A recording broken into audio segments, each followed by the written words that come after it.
Robbie from HECO talking. Continue to maintain services at our power plants in our transmission and delivery system, and obviously in our control rooms. They have taken over all of those responsibilities as of now, and will do so.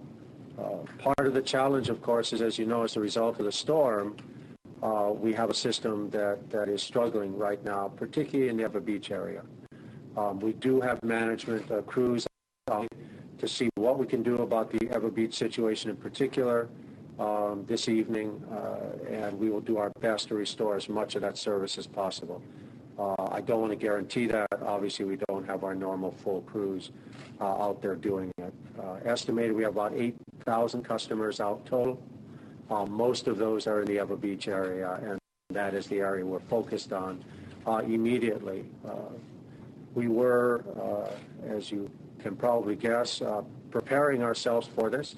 So we do have management crews available and contractors who are assisting us in this, and we will do our best, particularly with critical services and with outages. But I do want to ask the public for its patience. We are obviously not at full staff and are having to prioritize the work as best we can. What effect do you think this strike will have on your efforts to restore the power to those 8,000 people who are out? Clearly, it's going to be slower. We have less crews to deploy.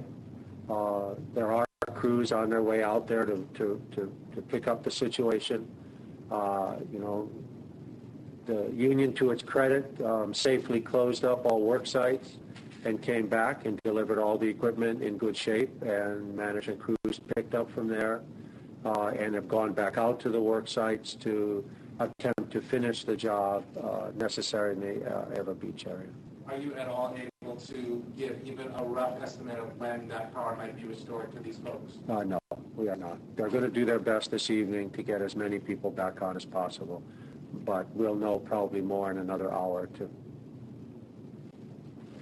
What different customer services are, first of all, how many non-union employees are in the company? We have about 1,300 union employees and another I think about 800 non-union employees.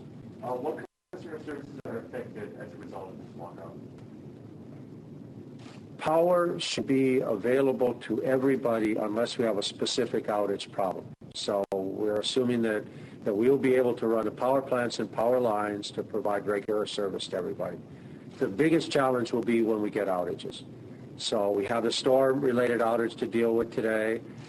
Obviously, there are outages that come from cars hitting poles or the different kind of problems that happen with our system. We will respond to those as best we can, but we will obviously be with reduced crews. Sort of more routine kind of maintenance will obviously be a lower priority during this period. New hookups will be a lower priority during this period to getting service to those who already have and are impacted in any way by weather or other kind of conditions. Robbie, do you think the timing of the walkout was just coincidental with this power outage, or do you think that was intended to bring leverage on you guys? I think that's a question you should ask the union. I mean, from our point of view, they did it when they did it, and we'll work from there. But you had been, basically, this goes back to last October, right? I think actually September, but yeah, we've been in discussions for about 6 months. And most recently, there was a tentative agreement that was rejected by the rank and file, and then you had been talking since that point. What happened, do you think, today that all of a sudden triggered this? Again, that's a better question for the union. I mean, we've been meeting with them today, as I think many of you know, and at the end of that, they told us that they were going to walk out at 3:30. Can you say anything about how far apart you are? What are the issues? We have tried really hard to keep that bargaining at the bargaining table, and I think we want to continue to do that. I think we've been going back with proposals and in various areas, and we want to continue to do that. We're actually hopeful that, while there's nothing currently scheduled, that that in fact we can get back talking to them as quickly as possible this weekend, next week. We'd like to be back at the bargaining table tonight. The union complains that recently, with some scheduled negotiating meetings, you folks have canceled those at the last minute. Can you tell us how many negotiating sessions management canceled? I could probably try to find out that number. I don't have that number. I think we have both rescheduled meetings in order to try to do our best to have real presentations, real proposals for each other. I don't believe on either side there's been game playing around the schedule. I don't believe that. I think we've been trying to formulate decent counter proposals for each other. You also talked about bringing in contractors. Is that the word you used? Yeah, obviously we look for. How many folks are bringing in? I don't have that number. How many folks are bringing in?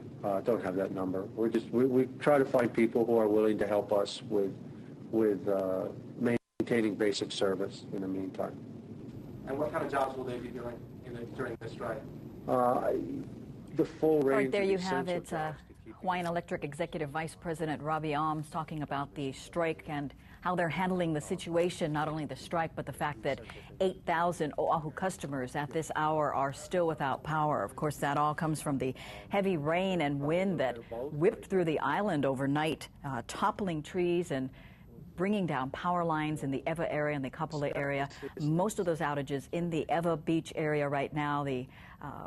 As we've been telling you a little earlier, the traffic is tied up, people without power. Fort Weaver Road is closed at this point in time. Ewa residents having to come up through North-South Road, and workers walked off the job at 3:30 this afternoon. Contractors will be brought in, according to Vice President Robbie Alm from Hawaiian Electric, but he won't say exactly what their duties will be except to try to help with some of the essential services.